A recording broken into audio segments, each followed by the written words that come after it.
What's up guys, welcome back to G-Tech Finance. Hope you're doing well, hope you're staying safe. So today we're here for another video. So we've got to discuss what happened with tech stocks yesterday, because Tesla popped out 5% approximately and the Nasdaq was up 1%, and as bond yields have risen before. Let's discuss how this impacts the stock market and what this means for real estate and how you can use this information to make money. So all of this starts with one spooky word: inflation.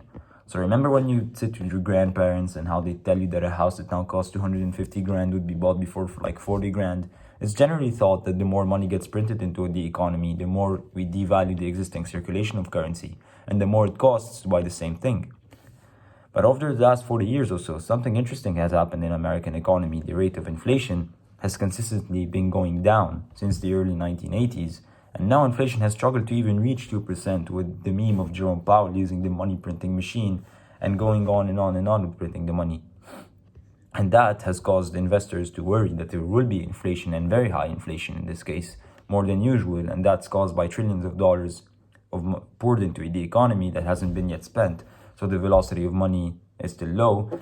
And investors expect that when we start reopening, traveling more, going to restaurants more and all, the velocity of money is going to go up, and we're going to see a lot of inflation. Only because if the economy has been shut down for the last year, we can't see it.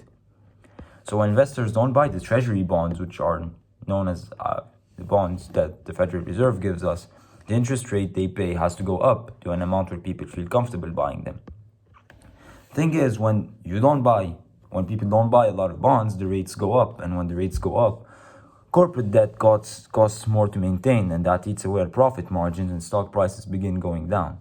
Valuation of growth stocks like tech, solar, and EV are also incredibly sensitive to any increase in interest rates, and we've seen that with Tesla. Every time bonds would go up, it'd go down like 3.5%, and when interest rates go down, it goes up back like 5%. That's because those companies are valued on their future growth. And when interest rates are so low, investors can afford to pay a higher price for those stocks because they aren't losing out on much money in terms of what a treasury bond would pay instead.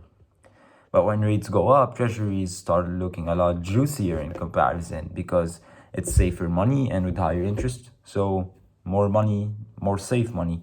And when debt begins costing more to maintain, tech and growth stocks begin selling off, bringing down the entire market alongside with it. So now this brings us to the ultimate question. What's going to happen? Will the stock market snap? Will we get spooked? And how likely are interest rates to begin going up and dropping the market? Well, that really depends who you listen to. Because on one side, you've got the head of the Federal Reserve, Chairman Jerome Powell.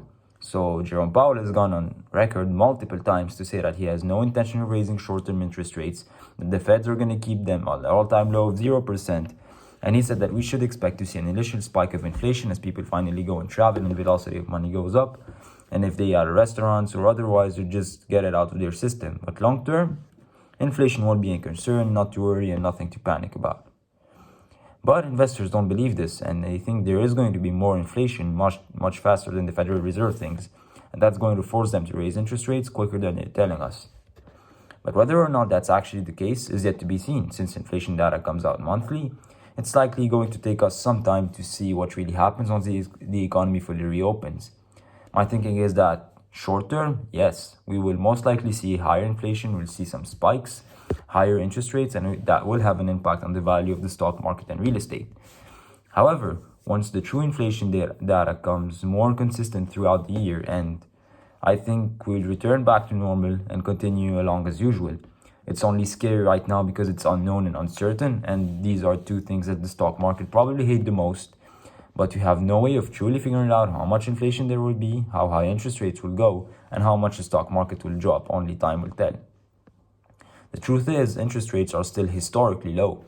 Even if we return back to 3.5% mortgage rates, that's something we would have dreamed about just 2 years ago.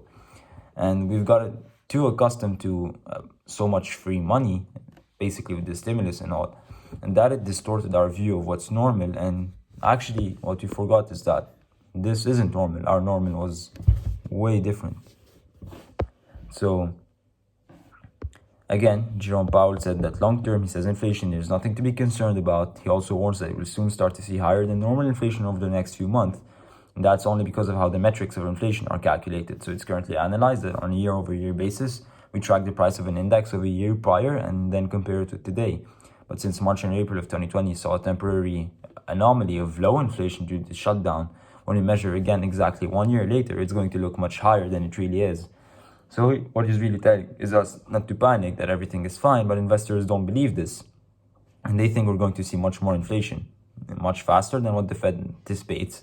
And this is going to force them to raise interest rates much quicker than they expect. And that expectation also comes at a very real cost, and that would be actually higher interest rates. In the last few weeks, mortgage rates have moved suddenly higher. In fact, this is the 5th straight week of a rate increase that have just reached their highest level in 9 months. Now, the good news still when it comes to this is that historically mortgage rates are still unbelievably low. Concern is really how quickly those rates started going back up and whether or not that momentum will continue. As far as we go from here, this is the current plan. Jerome Powell has made it clear he won't be changing his current outline based on the expectation of maybe seeing future inflation. Seeing actual data of inflation being an issue, first he said, I think it'll take people for time to adjust to that and to adjust that new practice, and the only way we could really build the credibility of that is by doing it. But at the same time, the Fed also delivered another blow to the stock market by deciding not to renew a bailout for banks, which allowed them to keep less cash on hand while the markets were going down. That regulation was first put in the 2009 after a financial crisis, and that required banks to keep a certain level of cash on hand just as a reserve in case something were to happen. But in 2020, Jerome Powell suspended that requirement for a year in hopes that that would allow banks to have more cash on hand to lend money more freely. Well, that year officially ends on March 31st, 2021, and he made the announcement that the provision is not going to be renewed. That sparked fears the banks would have to go and sell off their treasury bonds to raise more cash, and that in turn would cause treasury yields to rise even higher.